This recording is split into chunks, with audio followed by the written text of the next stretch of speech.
when you define your goal, for example, when this male population of several Baluchi villages were executed, I put a petition. More than 1,000 people signed it actually on Facebook. But what we did, we prepared all the documents, gave the list of a lot of people, put it in the sites, in different sites. In one of the sites, there were something like 40 comments on it. And from 40 comments, 38 were in favorable of us. The second thing is how to design your message. Pictures can help a lot. In one case, we did another campaign with a Baluchi boy.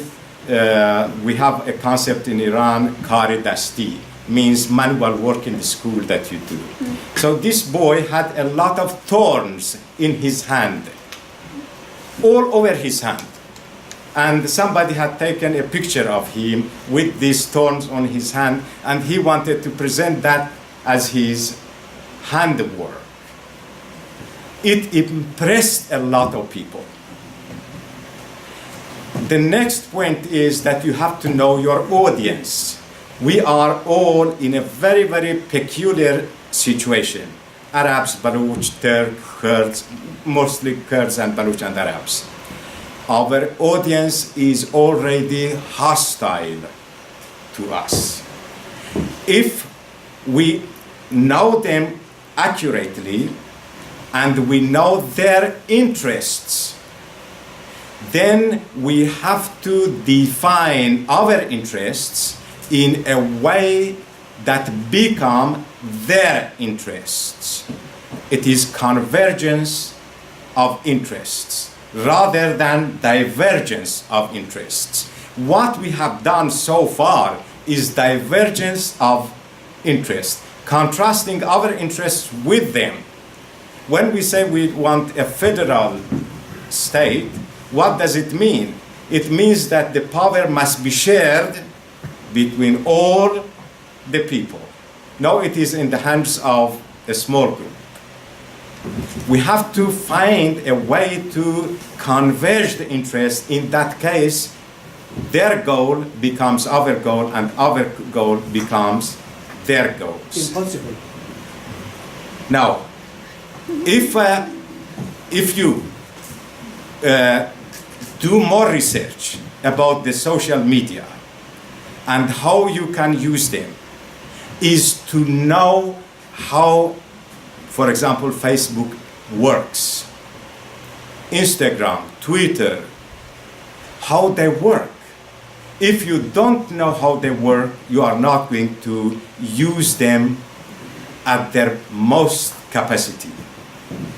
The social media actually are the empowerment of the public. These are the only places that we can put our views forward. If we can utilize these social medias, it will be a lot of help. And as the last point, social media is a way to impact political interests, political culture. In another word, we need to change the culture of those who are used to a centralized government. There must be a major shift in that. But how we can do it? It is when we bring the Farsi-speaking community with us as our partners, not as our enemies. They must be our partners in this whole process. And the last point, if we have to take massive action, now the case of Sahar that I heard needs massive action on our part. if she is under attack for claiming her legitimate rights, and then she becomes under attacks and she's left alone, she will be silenced today or during a short period of time. We have all a duty to support her individually in Facebook, in emails, explain the conditions of all, and especially and prove that she was right into doing what she wanted to do. Thank you very much. Thank you.